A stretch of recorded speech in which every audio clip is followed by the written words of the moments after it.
Owen Yeoman and Tim Kang aren't real cops, but they're TV Police!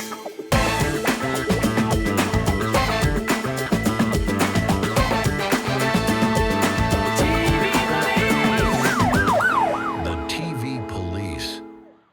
TV Police! Yes. Yes. Top of the morning to you all. If that You know doesn't what? wake you up, I don't know what redo will. that. Let's redo that. Sorry. We had the good vibe going. I can do the vibe again. That's what I get paid for. Recreate Keep bringing the vibes. Recreate the vibe over and over and over. Okay, now I'm ready. Yeah. Are we recording now? We are recording now. Oh, cool. TV Police! There it is. Okay, we did it. We did There you it. go. Yeah, Yeah, made it. because I was worried that you thought I wouldn't be able to bring the vibes. No, But you did. here they are. Just brought them. Yeah. And you wouldn't even know that really in real life right now, I'm probably at a 2 or 3 out of 10. Really? In Wow, terms you're- of general all-round wellness. You know, that's- okay. You know, this is why I think I don't know if I've done much more acting than I'm doing right now, because Isn't putting it- on the isn't it semblance week- of a human being. Isn't it week Huh? 5 now that you've been This is under the weather? bronchitis check. Yeah. TV Police, chest infection.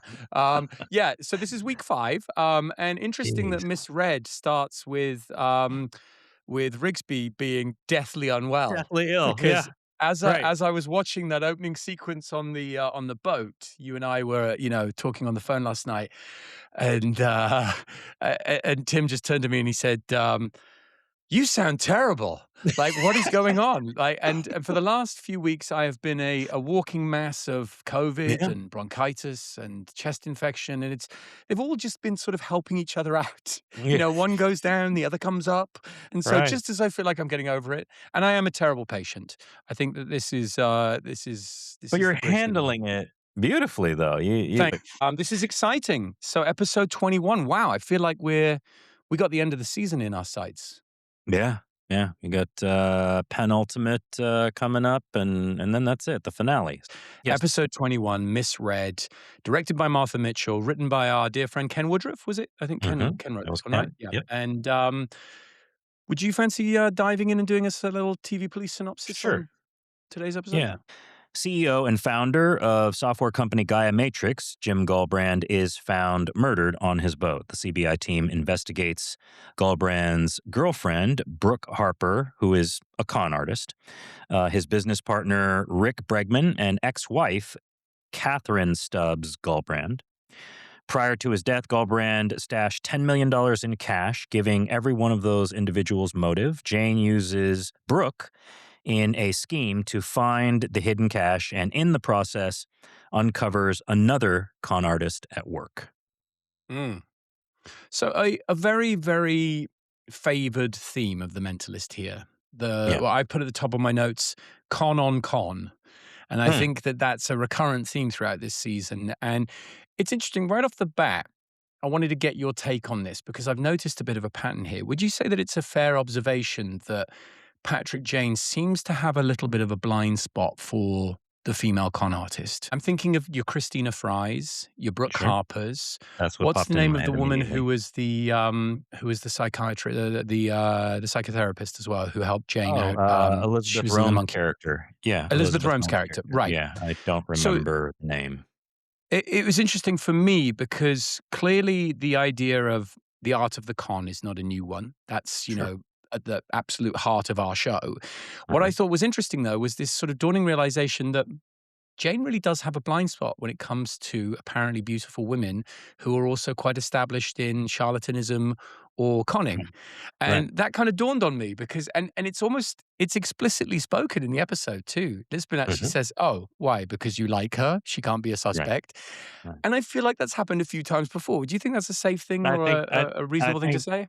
Yeah, I think that's right. I think he's and it's disarming just in and of itself. But when he's dealing with guys, it's a whole nother ball game. He comes with a little bit more of a bullish approach, right? Yeah. With that. So yeah, definitely that's the blind spot right there is an attractive female coming at him with all the tricks of the trade. Well, yeah, and I thought it's interesting because the way that Jane reacts to con people, I always find quite revealing. You know, Sure. he is the ultimate con man, and every Hmm. single con Hmm. artist in the show says, "Oh, you're good." I Yeah. feel like that's an element of Jane. There's sort of a reluctance or an inability to let go of the performative aspects of his previous Sure. life. I thought the actress playing Brooke Harper was fantastic in this because you Yeah. know, and, Lisa and and again, Sheridan. Yeah. kudos to Leslie who played Christina Frey. I've had some very honorable femme fatale mentions. You brought up the fact that they are female Mm. con artists. Hmm. I mean, would you agree that that has part?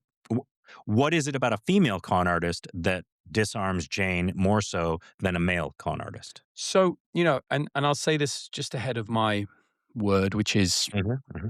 the con femme fatale. I've also put in parenthesis at the bottom here, salad. I'll come to that Salad. later. That's Yeah. unrelated. Hmm. Um, I think there's something about the weaponization of sexuality that's Okay. really, and you see it happening in this episode in real time. I think Jane is unable to, and we've seen this a few times, there's a vanity to the character for sure, Of and I course. think that that's the performer.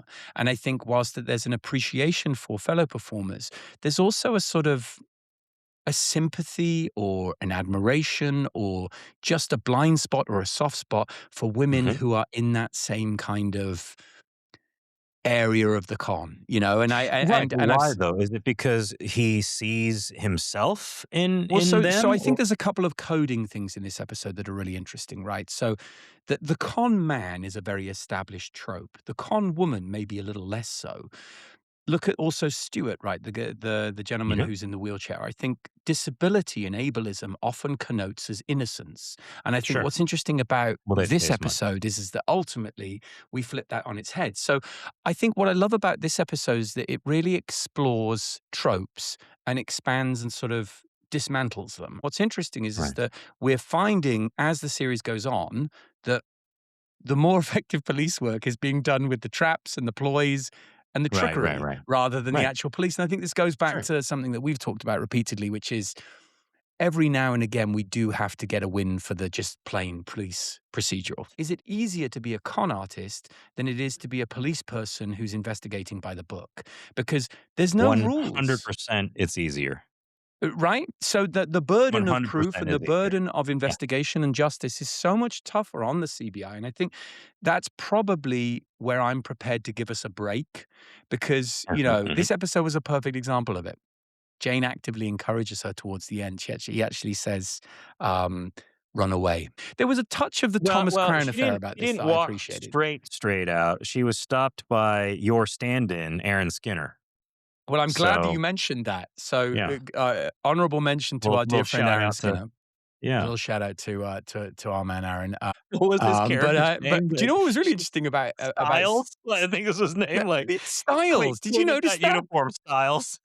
Clearly, that uniform Styles. So I'm going to speak to your superior officer. But what I found Supervisor, really yeah. interesting about that was, was that deliberate? Because you know, think years later about Brett Styles, or am I just looking a bit too Oh. hard there? No, I don't think one had to do with the other. I found that quite interesting. But yeah, so for me, it was just the sort of the the ease of the con and the you know the way the episode presented it was that you know it's just a lot easier to be a criminal Yeah. and to be Yeah, dishonest than it is to actually uphold any sense of sure. justice. And every time we try and pursue some linear police work, every questioning that we do when we go off and we speak with Roadblocks. Stubbs Yeah, Goldbrand, Roblox, yeah, nothing. No, this is over.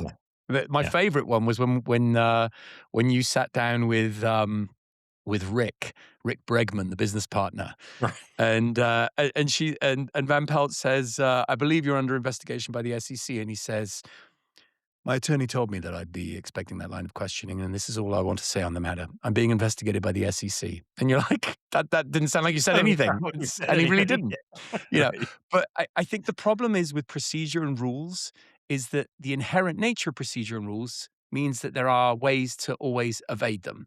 Whereas Right. there isn't a rule book for the con man. It's make it up as you go along. I do wonder if Patrick was maybe a bit of a ladies' man.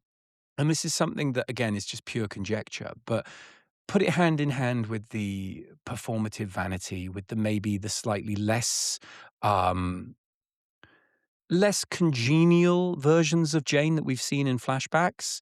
And I would imagine that there was probably a man who was a little bit vain and maybe was potentially interested in attention, female or otherwise, or what it might I be. don't know that I don't know that it was a little bit anything. I think, his old life, that's what it was all about. You Right. know, The fast showmanship, the cars, fast attention. women, Yep. money, attention, all that kind of stuff. I think that's exactly what that was. He wasn't And it's shying from that at interesting all. thinking about that because that created for me a really different perspective on the whole character. It's very easy as a founding premise of our show to obviously buy into the fact that Patrick Jane is the distraught hero robbed of his life. But Right. that also gives us a sort of an immediate license to bypass perhaps some of his previous misgivings. It makes him far more relatable, I think. It's fluctuating. He has fun. He has new relationships. Maybe he has new attractions. There was definitely a frisson there. And I thought it was very interesting when you put someone like Brooke Harper as the main sort of protagonist, because she definitely uses her sexuality. The way she Mhm, breezed out of that interrogation room, mhm, I would mhm. contend that a man would have had a much harder time doing that. Right, Do you know what I mean? right. Like she sort of like And eases even away out of there. and even at the end, the ease with which she says, "No, I'm not Brooke Harper. That's Brooke Harper," Right. and Right. throws off the agent coming in to take her away. Right. It just And that it never stops. yeah, it The just kind con, the of play never yep. stops. And I think when you are a career con person, I think what was so interesting about seeing Jane up against Brooke Harper in the same way as seeing Jane up against Christina Fry was it really allows you then to take a microscope to how he is, because Right. there's a lot of the stuff that he is reviled by, but they're also the same tricks that he lives by. So Mhm, that's the duality that I loved that was exposed in this episode, was that there's all this condemnation of, oh well, she's X, Y, and Z. What is it that drives you? And in those mhm, conversations between Jane and Harper, it almost feels as if he's asking her questions about himself.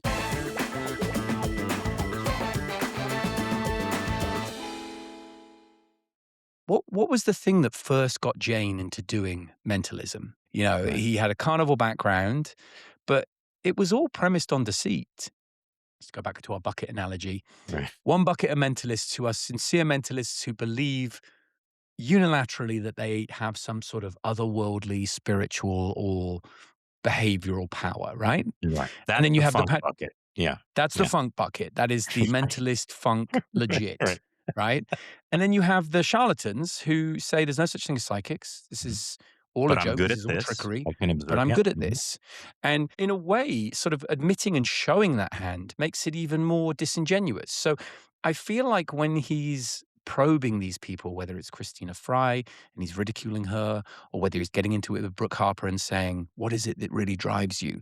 It's Mhm. also a quest for himself. There must be that circulatory question of, did my decisions and my career choices ultimately cost me my family? Mhm. And I think the answer is yes. I think he reflects on that every episode, right? Every Yes, case that we get, whether it's a con person or not, he does reflect on that and how it affects his past and what he's done. The fact that Christina Fry and Brooke Harper are in the same quote unquote profession just brings that to the surface a little bit more, sure. and Yeah. his approach to it, because they have the same job, right? But what's interesting about the whole Brooke Harper thing is that it's ultimately all just a diversion. So you've Sure. got someone who's very flashy and very performative. And that is, I'll be honest with you, this was one of the better switcheroos. I, Oh I, yeah. I didn't see this coming in the first Yeah. instance. Yeah. And the bit about the shoes when he's talking about, Sure.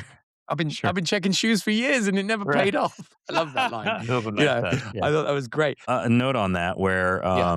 what's his name, Stu Hansen, steps up and holds the gun on Brooke Harper when they find the money. Yeah. I looked it up. and $10 million in cash in $100 bills weighs 220 pounds.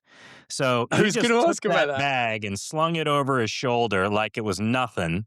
Yeah, Right? that's me. It's That's me 220 right there. pounds. 220 Yeah, pounds. yeah. That's the He just equivalent of threw lifting one me. arm just went like he could lift you with one arm. So he's an Yeah. extremely Straight out of the fit individual. wheelchair.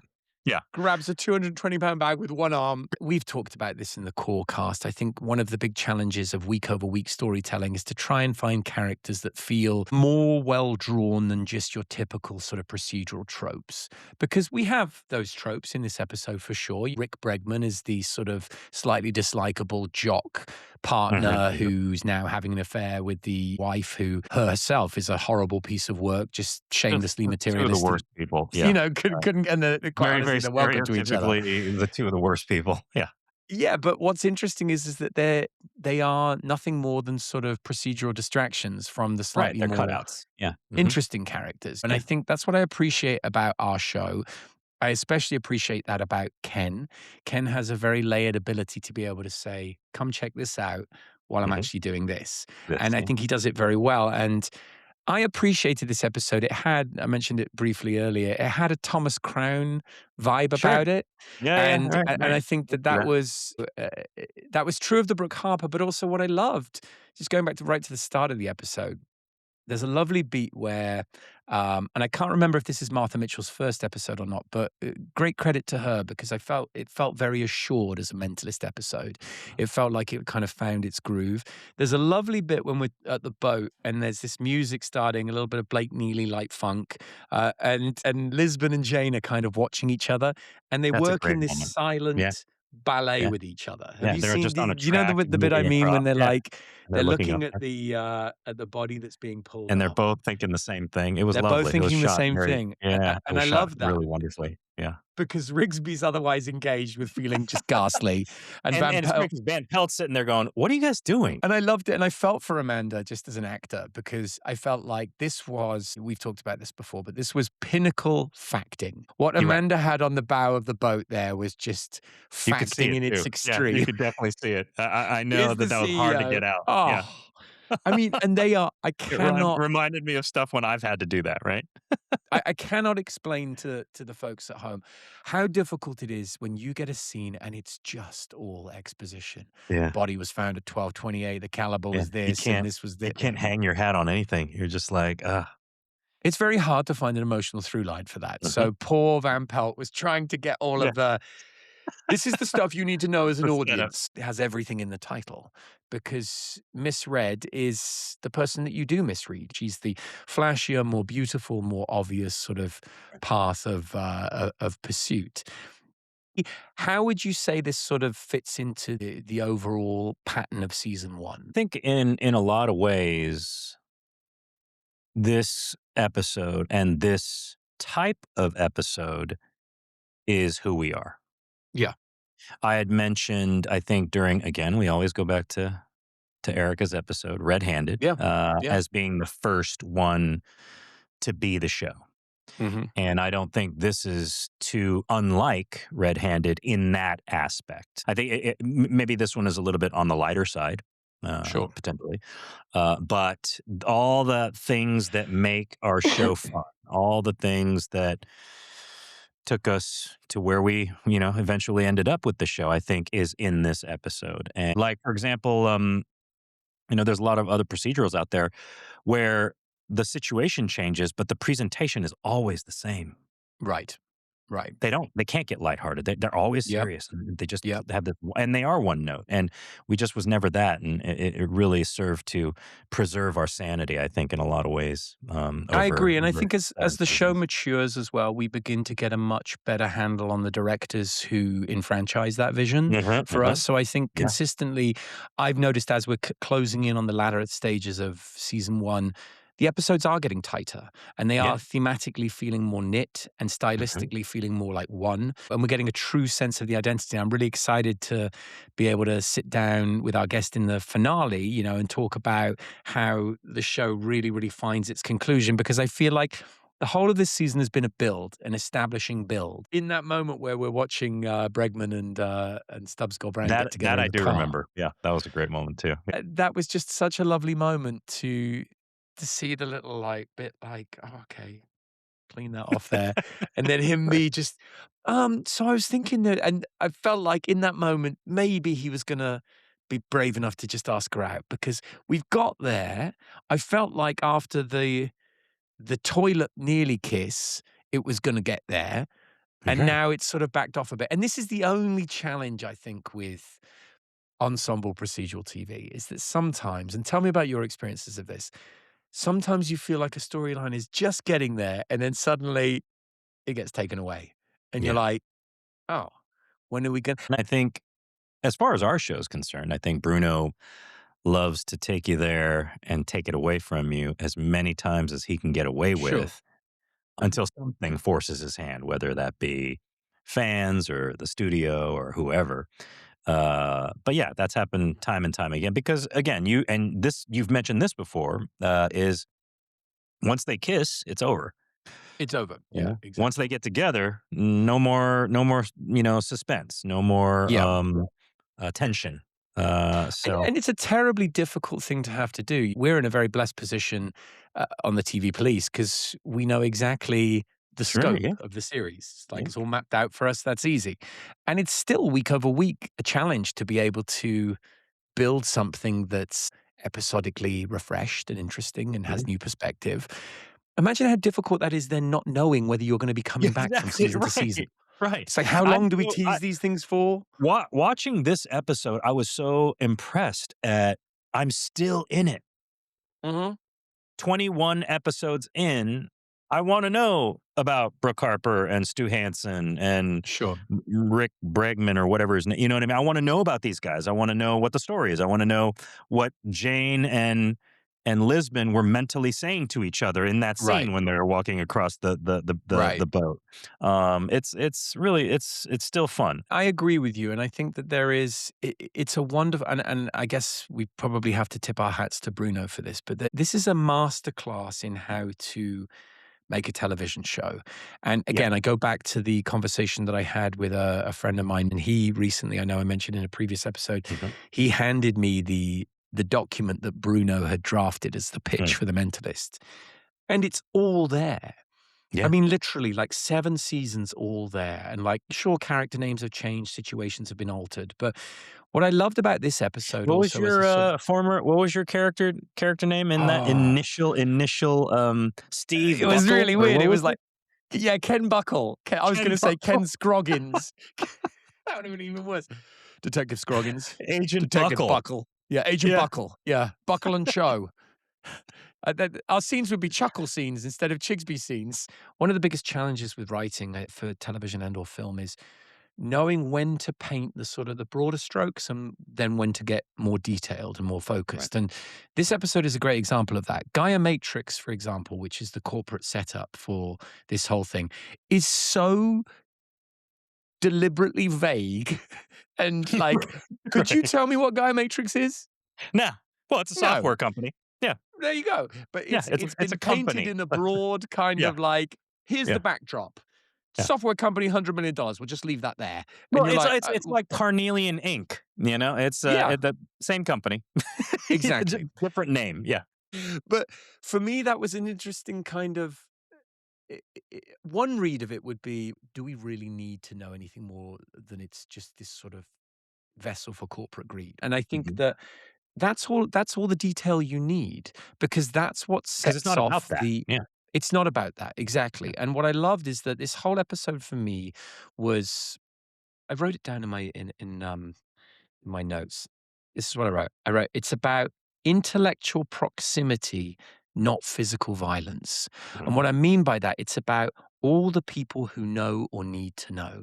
So what Jane does brilliantly is that his kind of police procedural, his police procedure, I guess, is interrogating those mind games and, true to the tagline, reading between the lies. Whereas for us, it's about establishing factual timelines. Where were you at this time? Where were you between the hours of 7 and 10? What do police think we're going to say? Do you know what I mean? It's like, oh, we did it. I didn't expect you to ask me that where I was. At its core, from the real policemen and policewomen that I've spoken to, that's the core of police work, is Right. establishing a timeline. That's it. Right. Really, it's But what's quite interesting is that the that timeline simple. usually is subject to great. I think what's interesting is that most police people would probably look at Patrick Jane and go, those emotional lines of inquiry are really, really indistinct and unreliable. Right. But you could also flip that on its head and saying, well, where are you piecing this factual timeline together from? Witness From the accounts, witnesses from the to suspects, unreliable witnesses, right? Right. probably unreliable in Well, themselves. you get, three people together who were witnessing a car accident, for example, and you're going to Right. get three wildly different, series of events.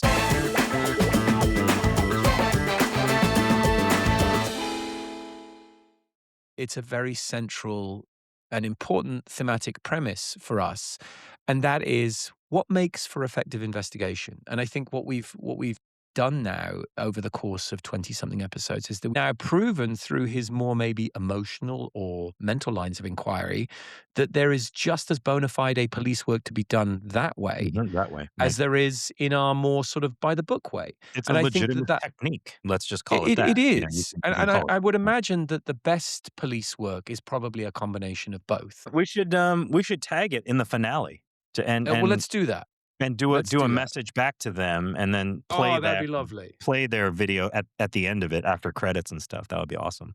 They would So love remember that, to and we do can that, ask them about whether they also feel disappointed that they weren't playing Agent and Right. Detective Kendall. I've often thought to myself, what an interesting job that must be to have to voice someone who's already given the physical performance. Mhm. Have you ever done that for someone? Have you ever voiced an already existing physical performance? No. No. No. It got me thinking it's a fascinating job, and I think if we can give a bit of love out to our voice actors Oh, would and love to maybe do that. even cast it further afield, let's see how Yeah. many international Rigsby and Cho voice That would dubbing be great if we actors can gather we can dig out. get the team together. Get the I would love nothing more than a whole team. Yeah. A whole team of Rigsby and Chos from a plethora Yeah. of different countries. I think that Yeah. that would be brilliant. Let me do a quick my word just because we Oh, yes, missed it, please. and it's very easy and it needs no explanation. I believe Concurrent. Yes. concurrent. So 3 cons. Walk us through that. Concurrently. Well, it was just the 3 cons that were happening simultaneously or concurrently during this episode. Jane's con, Brooke Harper's con, and Stuart Hansen's con. So let's talk about Stuart Hansen. We've spent a bit of time chatting about Brooke Harper, who was the more obvious sort of red herring, I guess. Do you know what's interesting about Stuart Hansen's character? And this was the only thing that tipped it for me, was that when a character who you've never met before is given a really kind of plumb set piece, that they're going to be someone who you have to keep your eye on. So Yeah. that first moment where you and Van Pelt go and meet him, there was such a played moment of, and who are you? I'm Stuart Hansen. I'm the security guy who, Right. and yes, I'm in a wheelchair. I didn't buy that this guy was actually in a wheelchair, and he was Right. playing it as if he'd been in a wheelchair for a long time. I was like, I Okay. didn't get under the table and look at the shoes, and I found that he was suddenly given just a lot of attention. And and I think that that's the only challenge with a show that we've talked about this many times. But I was still 42 minutes.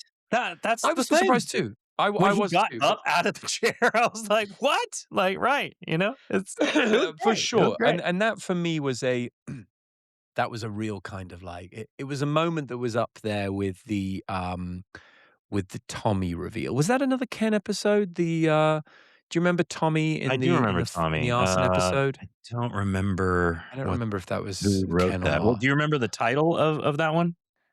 Well, I mean, of course. Flame Red. That was Rigsby's arson episode. Episode 9, Flame Red, aired on September 29th, 2008. That was an Ashley Gable episode. Oh, it's actually Gable. Okay.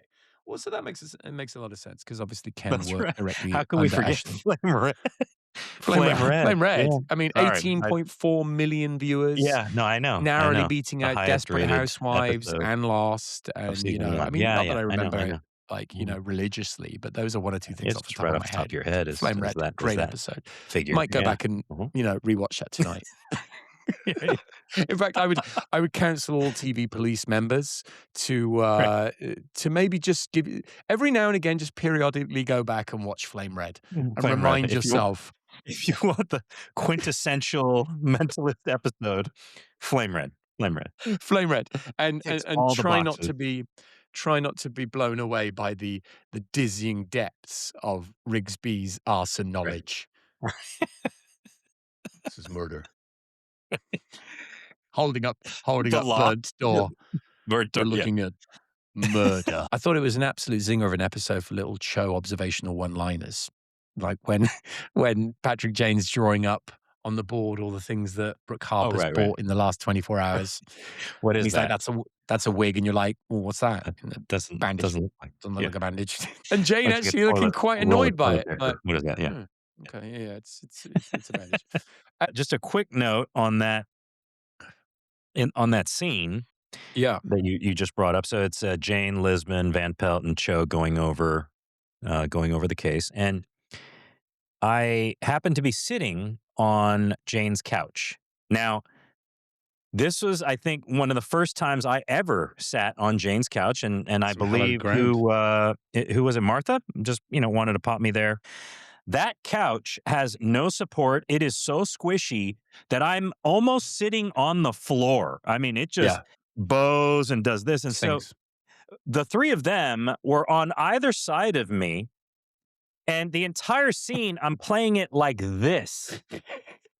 I'm going, yeah, Jane, and right. Were you just like this? Yeah, that's exactly what happened. Yeah, and my neck was starting to hurt because I had to hold this position, for Oh my God, that's so takes and funny. takes and takes. Jane's couch is pretty hallowed ground. I don't think I ever sat on that couch once in 7 years, maybe in a behind the scenes video. And I think even then I said, please don't tell Simon that I sat on this couch. Right. It was such which begs the question, who was on that couch before Jane arrived? Because it became Well, here's the thing. I feel like that couch is the structure of that couch is perfect for Jane taking naps because you just sink into it. But sure. sitting on it, you're basically sitting on the floor. So not Right. as good. Yeah. It's interesting. It raises, and I'm thinking again of the document that Bruno had written about Jane, who he was called Daniel Jane at the time, and he was described as this sort of like almost this scruffy, surfery-esque, seen better days. What I find interesting is that when we flash back to Jane, he's got a very polished life. He's got the Malibu-like mansion. It looks very ritzy, multi-million-dollar home. He's driving a flash BMW. And yet, all the things that he holds dear in his present life, the beaten-up Citroen, the sinkable, deflatable couch, they're all sort of slightly, the ruffled suit that never changes. Right. They're all things that slightly have seen better days. And I wonder if that there is an intentional theme there, letting go of all the materialism. And now the things that hold dear and that are familiar are very lo-fi, just comfortable, just familiar. And, and I think that it wasn't until you said that I was like, oh, it's interesting because he doesn't have much by way of possessions. And the scene with the prince at the backgammon club I thought was really interesting too, because there's a great line where he says, oh, I'm sorry about my friend. He has what is it? He's a moralist of childish simplicity or something. A wonderful line. But when he turns down the money, it's a sharp contrast to what we imagine that character was probably like maybe several years before, where, he would have most certainly been a performer who was very available for a paid gig. Now it's not about reward. It just reminds me when that client handed over a check in that scene, right? And outside under the veranda, under the gazebo. 100%. And she hands over this check, and he grabs it and dumps all the water out, and he's doing his thing. It's sort of scant regard for people and more. And now you have a complete about face. And I think that what's interesting and what it got me thinking about for the first time was that we've got a central character who'd probably spent most of his life serving himself, looking after his own. And in a way, the work that he does with the CBI is, of course, it's selfishly motivated in trying to find the serial killer who killed his family. But there's also a kind of a selfless, I won't say giving back, but there is a kind of give back element to what he does in Mhm. helping other people, in finding resolution for these Mhm, people. And I mhm. wonder if part of that is driven by the fact that he was in his prior life so selfish and so Right. sort of like orientated just around this is me, you know. Yeah. First two letters of the Mentalist are me. So see Agree. what I did there? You know, You see it. Yeah. can't spell Mentalist without Yeah. me. You That's know, right. but it, You're it really is trying to something that reach here. Yeah. Yeah. yeah, I'm yeah, no, getting but it. it is something that hit me today that as we were watching the episode, I was like, there is definitely a letting go of things that perhaps were held dear. You know, now he sleeps Uh-huh. on the discarded mattress, he's on his couch, he sort of wears the same suit, the same beaten up shoes, the old Citroen. Nothing is about flash or appearance anymore. It's about function, familiarity. And I think that that in itself is a redemptive arc, and it's very subtly Yeah. drawn, and we're getting all of that now, even within the first season. Yeah. And not to telegraph, but in later seasons, his home away from home is on the roof, Right, right? That's right. he retreats to the roof to, to think and do his thing. Which begs the question, during this whole first season, Jane is assumedly just going home on the days that he does go home to his old family home? That's my assumption. Yeah. Right, Yeah. right, And then which another part of me thinks, I mean, more than a couple nights a week, he literally just sleeps on that couch, you yes. know? Yeah, yeah. I was And sort of aware of him spending time at the CBI, but it was a sort of, to Erica's point, we don't spend a lot of time in these early seasons at Mhm. home with these Right. characters. Everything is lensed through the CBI, Yeah. and it suddenly just got me Well, I just thinking. I just and hold just real quick, I just don't think he has anything that resembles what we would term as home. It's Home, right, meaningless, right? I right, mean, the apartment or his house with a beat up mattress, that's not home. sure, A CBI couch, that's not home. He doesn't have a yeah, home at this yeah. moment, right? Just starting his journey, so kinda Well, doesn't I matter mean, where he there's a is, where he powerful hangs his hat. argument for there's a powerful argument for saying that the CBI is becoming his home, Sure. you know, and that Yeah. we're becoming his home, and that the reason that there is probably so much of a sense of tolerance is that there is this strange mixture of our team being, yes, frustrated and annoyed, and yes, he does all of these things, but there's also a great feeling of feeling slightly sorry for him too. Van Pelt Of on more course. than one occasion has said, I feel really bad about him, and clearly I think we have overlooked maybe a certain amount of the irritating factor, because a guy who quite fundamentally we don't know what to do with. This Right. is a surviving case who won't go away. What do you Mhm. do with that? Um, I thought it was a very nice episode to sort of start bringing the season to a conclusion.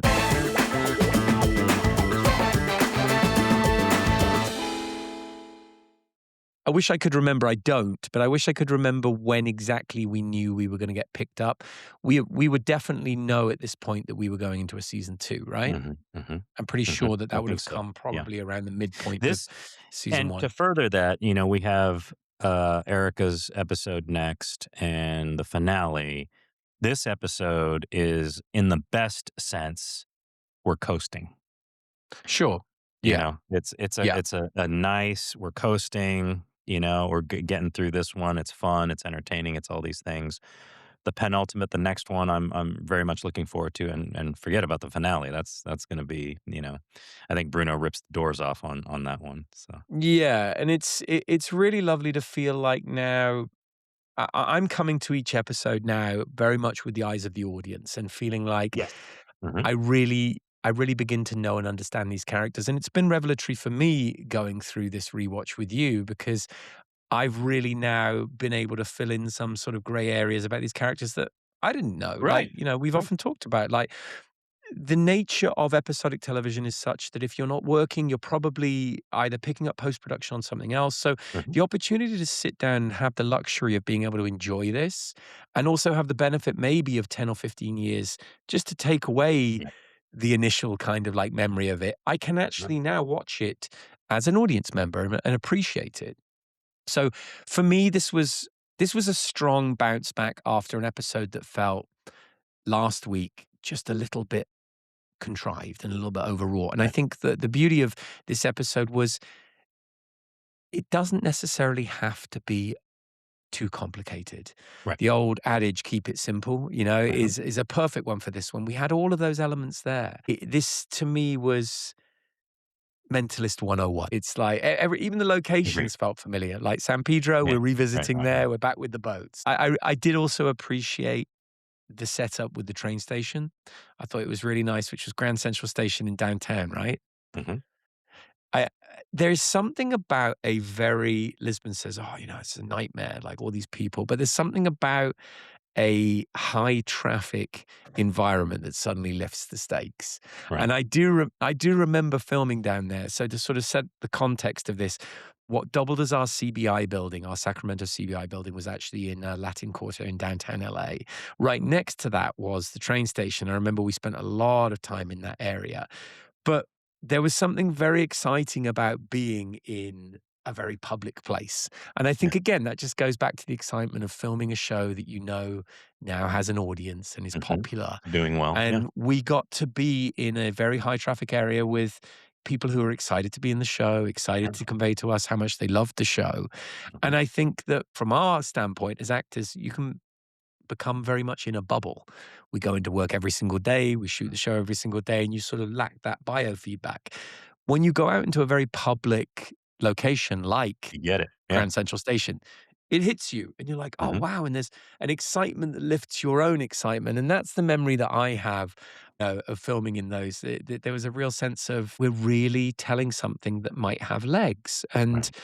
that's really exciting for an actor and exciting for actors like you and I, who probably up until this opportunity hadn't had an opportunity to Mhm. tell a Mhm. story over multiple seasons. I know I Right. hadn't. So I think all of this is sort of winding up this very exciting first season with a great sense of familiarity, of doubling down on tropes and themes that we already know and love, but also just returning to the fact that to make a great episode of TV, sometimes less is more. Yeah. And for me, that was the watchword of this episode. We had some Mhm. great performances, some very simple but bold execution, and some really, really nice affirmed direction, I thought, from Martha. It Yeah. felt like, I'd be interested to go back and check whether she'd already done an episode, because if this was her first episode, Let's take a she got quick the look here. she got the memo. I really, didn't you feel like it Uh, was very no, this was Martha's second episode. second episode? Okay, Yeah, she did Seeing Red, episode number 7, seeing earlier red. in the season. Yeah. Okay, so that makes sense because this one felt very, very assured. And Mhm. of course, it goes without saying that Blake Neely's music was off the chart. Wouldn't know because I didn't notice any of the music from Blake Exactly. Neely. Yeah. Yeah. That's when you know the music is doing its thing. When you come away Mhm. and you went, Mhm. there was music, Yeah. music by Blake Neely. I look back at this first season now and I'm like, what an epic task to have to write something with not great certainty about your forward Mhm. direction and stretch those story beats over 20 plus episodes, and at any given time probably have to adjust, rush some things, take some things down, do other things. Mhm. Just remarkable, and I think now coming towards the end of this season, I'm beginning to understand, I think, why the show is so appealing, because you can Yeah. clock Right. in for the week to week crime, but you can also come away with enough serialized elements. And I don't think there are many shows that manage to juggle those two things quite as successfully as we did. Mhm. Well said. Yep. And I Right. think that now we're 2 episodes away from the end of the season, and I'm excited to see how things can tie up. But I think Yeah. as an episode as a whole, I thought Misread would probably up there in my top clutch. It's pretty great at, the example that I brought up before, Red-Handed was that for me, and now Ken with Erica, and now Ken has taken that and elevated it and put it up one more step and polished it, basically. Exactly. Polished that what do you call it? Prototype, I guess, Hmm.